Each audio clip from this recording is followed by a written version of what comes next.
Good morning, everyone. Welcome to the September 23rd, 2022 meeting of the Pima County Election Integrity Commission. Commissioner King, would you lead us in the Pledge of Allegiance, please?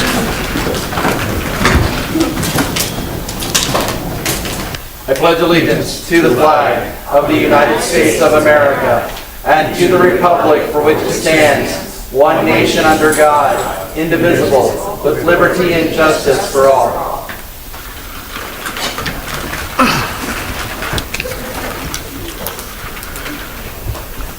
Thank you. Roll call. Commissioner Atkins. I'm here. Commissioner DeLarge was going to be joining us via WebEx. Is she on? No. Okay. Commissioner Mace. Present. Commissioner Hurley. Present. Commissioner Tillman. Here. Commissioner Helen. Commissioner Kirshen. Here. Commissioner King. Present. And the chair is present. We do have several people who have requested to speak to the commission this morning. I know we're in the Board of Supervisors meeting room, but we have neither a clerk of the board nor access to their little red, yellow, green light system. You will have 3 minutes to speak. I do have a list of several people that have requested to speak. We will go through them first, and anybody who is not on that list that would like to address the commission, we will take you in a respectful order of some sort. You do have 3 minutes to speak. Please keep in mind adhering to the rules of civility, and remember that the commissioners cannot respond to your comments. So, Mary Grace Warner. Oh, got your timer for your first run? Yep. So can you, oh, yep, you can hear me. All right, my name is Mary Grace Warner. I live at 4442 South Gulf Estates Drive in Green Valley, Arizona. I was going to say Minnesota, but that's where I'm from. I was the inspector at the Voting Center 28, the Desert Hills Social Center. And I'm here just to comment on a couple things. First of all, there was 14 other people working with me. We were trooping over each other. We had maybe 200 plus ballots at the end of the day. So luckily, we were able to, retrain some of the people so they knew exactly what they needed to do, and we took turns checking in voters. But I did want to say we had a couple issues. First of all, our first voter wanted a provisional ballot. We had none. Okay, so I called the troubleshooters, very nice people. They said they'd get there as fast as they could with the provisional ballots. They did, but the two people that needed provisional ballots had left by that time. Canoa Ranch called us about 8 o'clock and asked if we had provisional ballots by that time. We had them. They didn't have any. So they were going to send the voters that required a provisional ballot down to Desert Hills, which they did. We had an elderly woman in her 90s show up, walking with her cane, came to vote. It was very important that she vote. When we registered it, it came up federal ballot only. She didn't understand why she couldn't vote for all the other people that she wanted to vote for. And we said, I'm sorry, this is what comes up, that you can only vote for the U.S. Senate and U.S. House of Representatives. Well, I have voted all the time before for everyone. I don't know why this has happened. Called the recorder's office. They affirmed that she needed to send in a copy of her birth certificate, or she had to prove that she was indeed a citizen of the United States. She was upset, needless to say. But she went home, she got that birth certificate, we copied it up for her, we gave her the address to send it to, and she, by gosh, was going to do that so that she could vote in the general election. Second situation we had is an elderly man who came in to vote. He was told by the recorder's office that when he came into our voting center, he could ask for a white piece of paper, and on that white piece of paper, we would be able to fill it out so that he could vote, even though his address had changed. We didn't have a white piece of paper. So on the instrument training manual that we got, it said about how you could change the address of someone who came in. Now here's the deal with that fellow. The address is exactly the same aside from he just moved next door to the next apartment. So it was just an apartment number change. We changed it. And we told the troubleshooters we had done that. They came to look at the instrument manual to be sure that it was in there, and it was. My concern is, if we could do that, could other people do it in situations that it shouldn't be done in? It's over already? Holy cow, thank you. Shirley Zanotti? Shirley Zanotti? Not here, okay. Leanne Anderson? And when you have 30 seconds left, I'll hold my hand up in the air. That's what that means. All right, thank you. Just so My name you is know. Leanne Anderson, 428 West Paseo Solana, Green Valley. I'm speaking on behalf of Sharon Fickus, reading her comments into the record.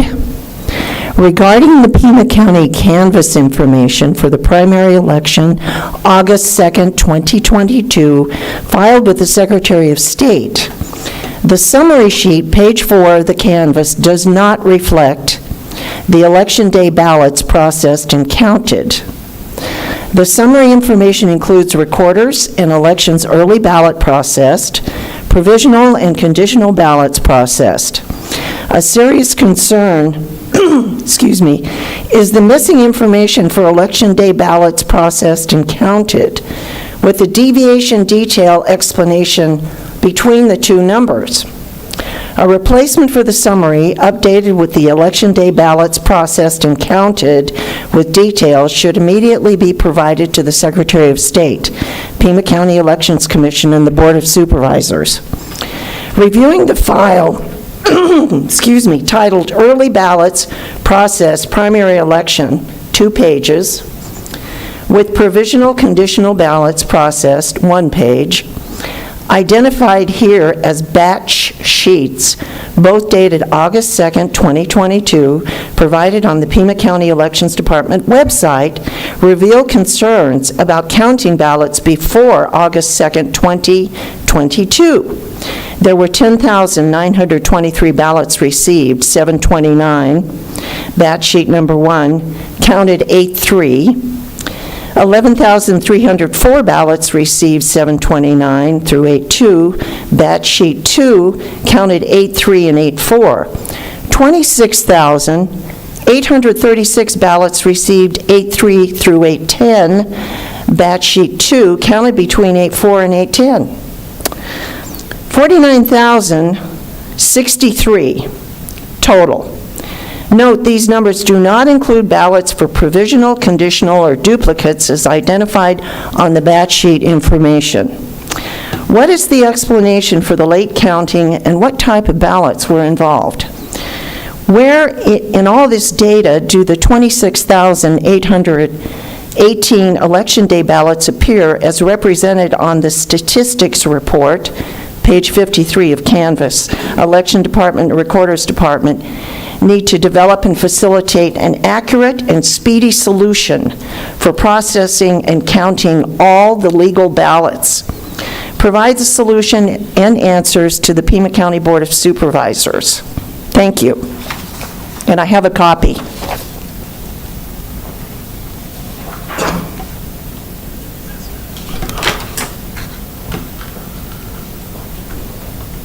Tim Phlox?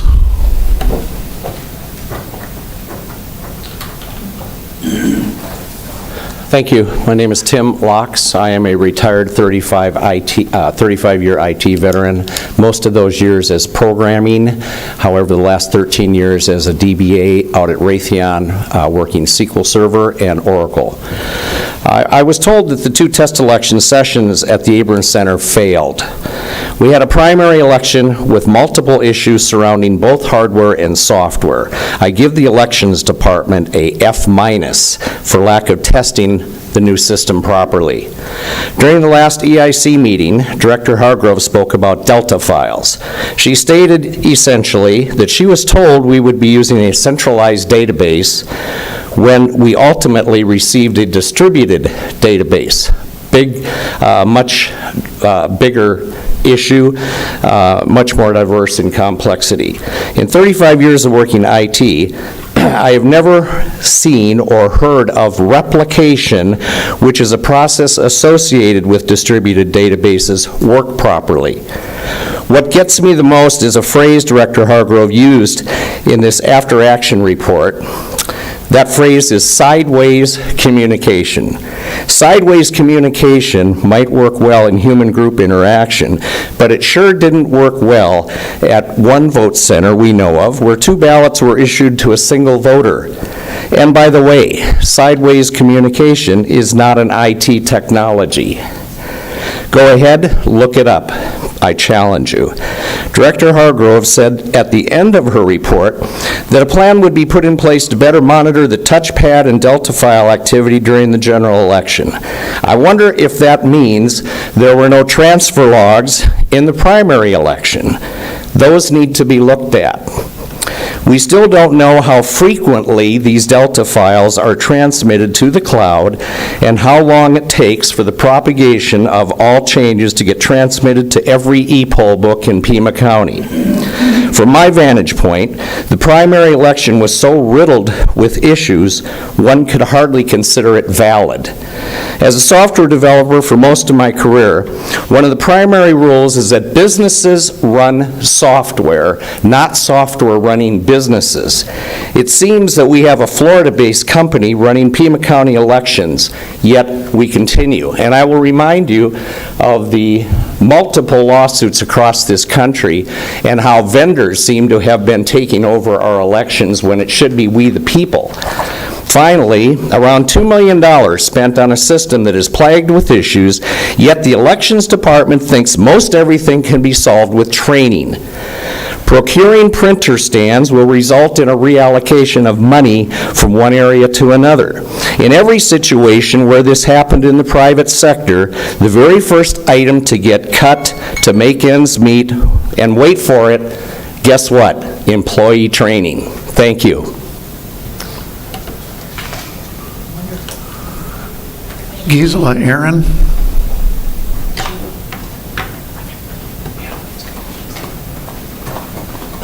Hello, my name is Gisela Aaron. I live at 9098 East Lipia Road. That's in Rita Ranch. I was an observer at the last election, and that was my first time. It was at the Saguaro Church off of Houghton and Oldville Road. I was there during the end of day. At the end of day, the ballot count didn't add up.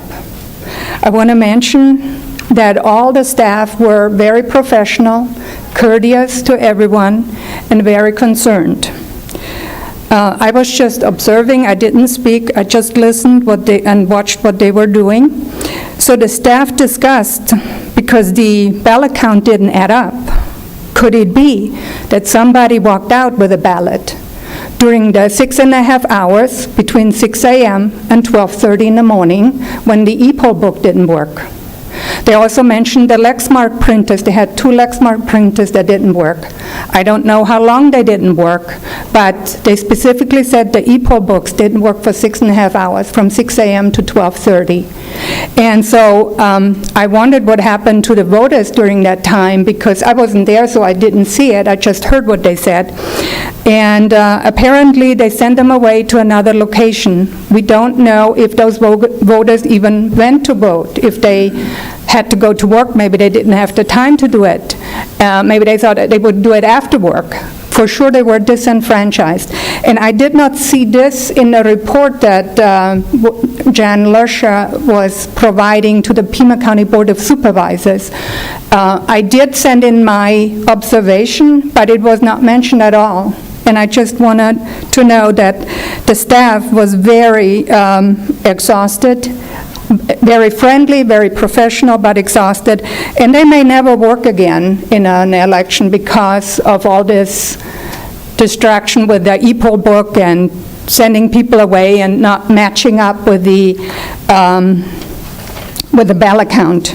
And I want to mention one more thing about the 10X Software Solutions, the Florida-based company that also has a company based in Russia. I looked it up before they gave out the contract to this company, and I went to their website, and my computer gave me a warning. It said something to the effect, I don't remember the wording exactly, but their web certificate was not up to date. And that was very concerning to me, and I mentioned that to the Pima County Board of Supervisors before the contract. I mentioned it, and nothing, I didn't get a response, nobody cared. They just went ahead anyway and gave that contract to 10X. Well, that's all I have, thank you. Thank you. Those are all the people that I have listed. Is there anybody else in the audience that would like to address? I'm going to start with the middle of the front row here, and we'll work our way toward the back of the room. Please identify yourself for the record. Christine Bauserman, it's Bauserman. I was Jim Lehman's regional director, and I employed 12 people to be greeters at these locations. 5 people were working on election day, were part of my team, and we had 13 locations. 100% of the voting center locations were down from my team, meaning ballots were not given to allow somebody to vote.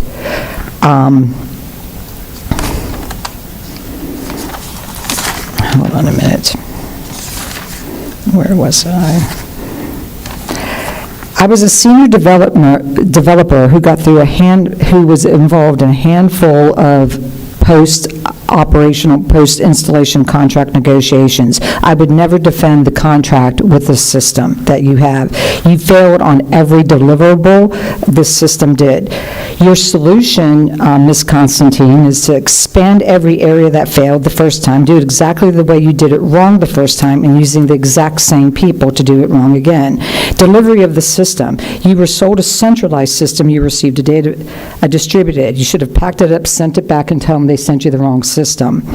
Bring back your subject matter experts and run this election. In the time frame you have left, that is a much more achievable goal than anything in your report.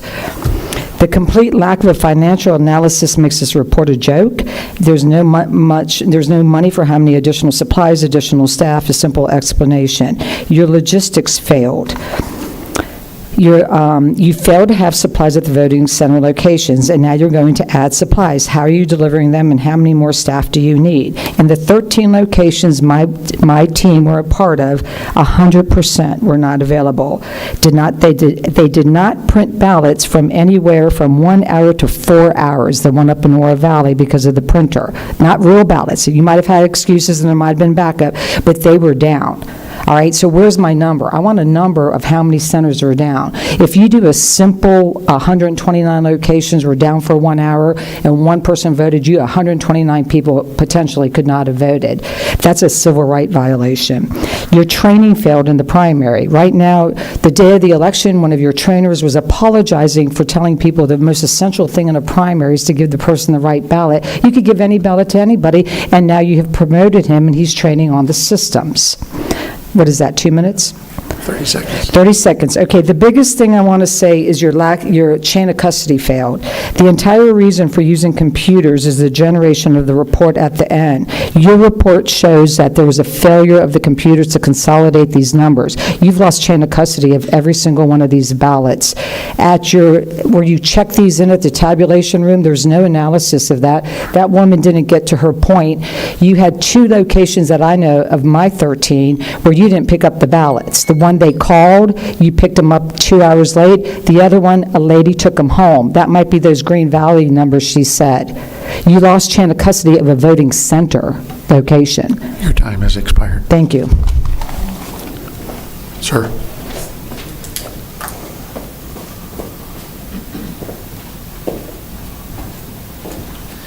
All right. Good morning, Commissioners and Ms. Hargrove. My name is Peter Norquist.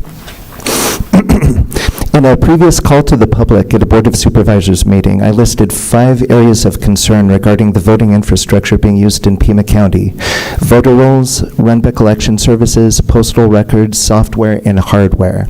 Today, I'd like to focus specifically on software.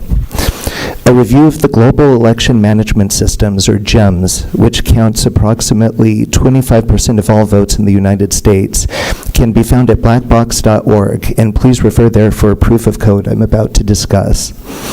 The results of this study demonstrate that a fractional vote feature is embedded in each GIMS application, which can be used to invisibly yet radically alter election outcomes by presetting desired vote percentages to redistribute votes.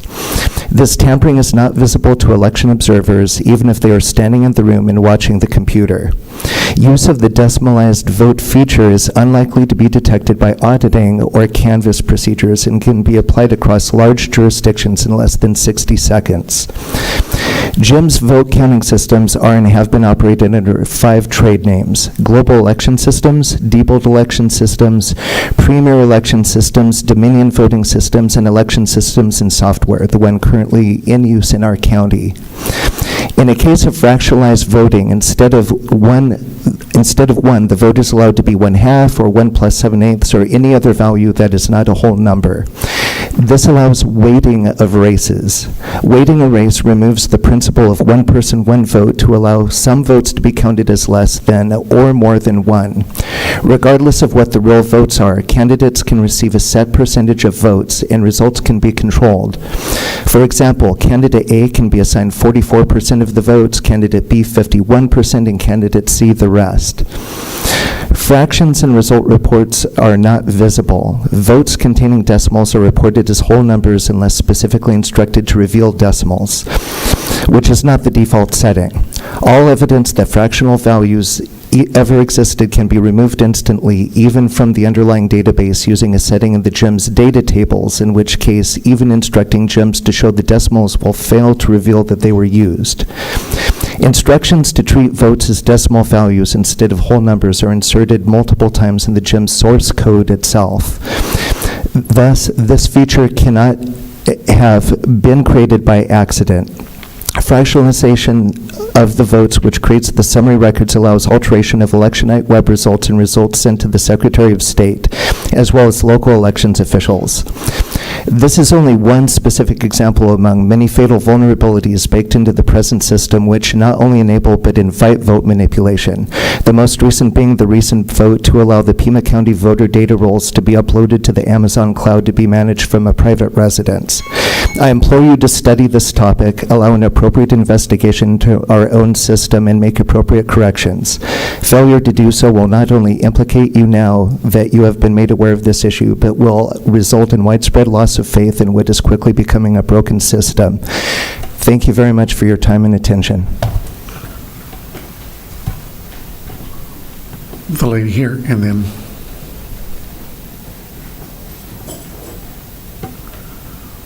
and again, please state your name for the record. Good morning. My name is Linda Nelson. Thank you for all your work on this commission. I have worked in the election system for, I think, the last maybe 6 elections. And so I worked in my precinct previous to this last one. This last election was, the primary was significantly different in every way, not just the pads and all of the process, but significantly different. And I am afraid to tell you that it was in a terrible way. When we voted as a precinct, I knew my neighbors. They came in. We were excited to see each other. It was voter day. I recognized them. They recognized me. We knew that we were there to complete the voting process. I worked this time as marshal, clear across town. It was fine. It took me an hour to drive there, so I had to leave my house rather early. The voting center that I worked in was not properly selected.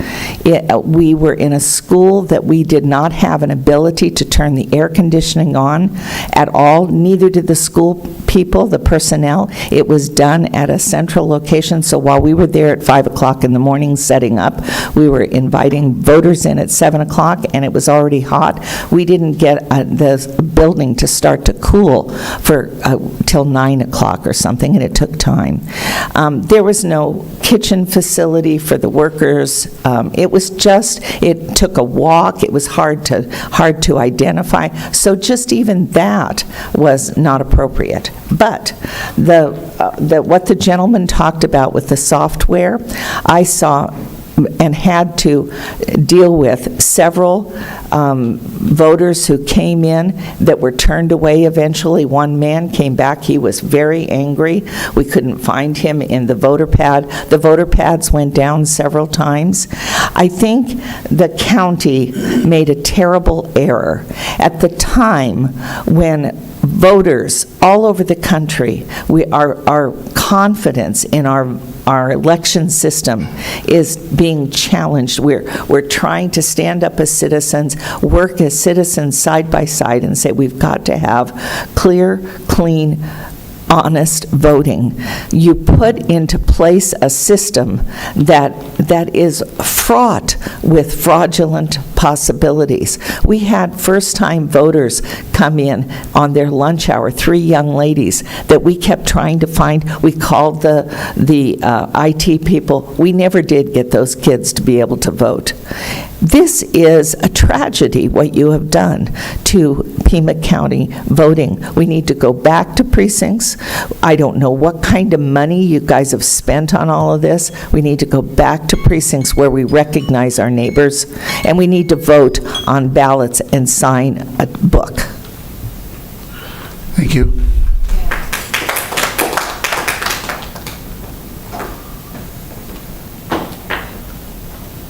My name is Ann Rose Tishov. I'm a registered nurse. I'm a first-generation American and a Pima County resident at 3427 North Forges Avenue in Midtown Tucson. It's really nice to meet you all. I think our wonderful American freedom is on an IV drip. I hold before me 2 voter registration cards, identification cards.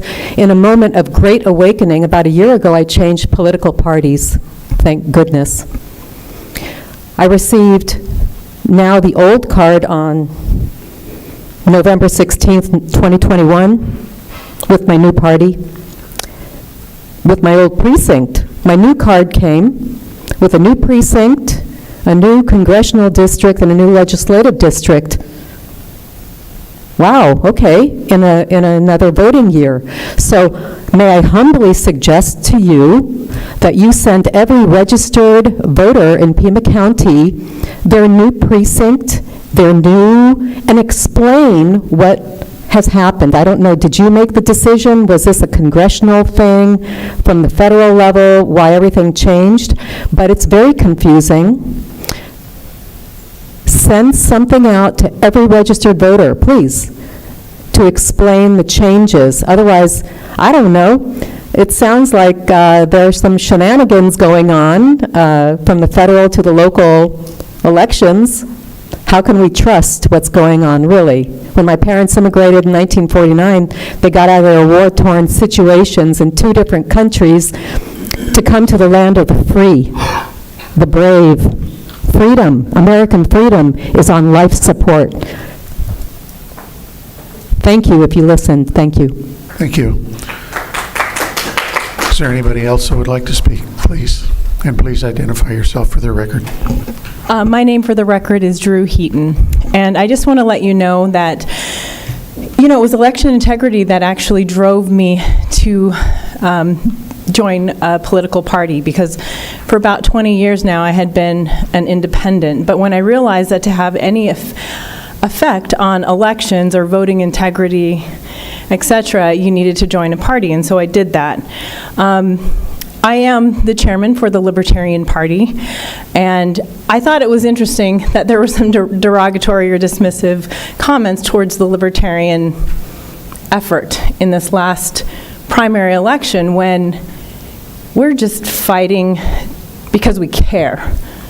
We're trying to, and so I thought in some way, well, is that sort of like some sort of suppression, discrimination against just people who are trying to be involved in the process? I would like to thank, Constance and Jan Lesher for including us as libertarians. I appreciate what you do for my elected Arthur Kirshen, who's been a long-time libertarian before I even got here. But what I would like to say is that for anyone who has lived in our county long enough, we should understand that we have a history of fraud, and so it's okay. Now, there's some people looking down, but like, this is on the record. Our former county administrator admitted and basically said, well, we won't ever do that again. Well, forgive us, your constituents, who are saying we want oversight, and we should have oversight. What I would like to say about the process is that I completely understand how the recorder and elections is separate, and they have their job, each one has their job to do. I would like to say I think oversight needs to be across the board, because if we're just oversight in each little cubicle, all the oversight can say, yes, I know that was done correctly, yes, I know that was done correctly, and we live within our own silos. So I'm just asking that oversight be more of a broad understanding of the entire process. Thank you. Thank you. Is there anyone else that would like to address the commission? Thank you all for your comments. And next item on the agenda, approval of the August 19th meeting summaries. Any corrections? Hearing none, the summaries will stand approved as presented. We did have a request from the recorder's office to alter the agenda a little bit. They would like to go first instead of second. Apparently there's some activity going on at the office that their representative would like to participate in. Hillary, the floor is yours. Thank you, Chair, and good morning, Commissioners. The Recorder's Office is pleased to present you our after-action report for the early voting activities for the 22 primary election. As requested by this body, we did include information from the 2018 primary and the 2020 primary in terms of numbers for comparison. We've provided those reports to you as appendices to our report. Overall, the Recorder's Office is extremely happy with how the early voting was conducted here in Pima County. We were extremely happy with the results that we received, and we wanted to also thank the Elections Department and Director Hargrove for her support in helping us get the provisional ballots and count those. The Elections Department did an absolutely outstanding job on this task. We worked very well together as two sides of the same coin. I am happy to answer any questions from the Commission regarding our report at this time. Thank you.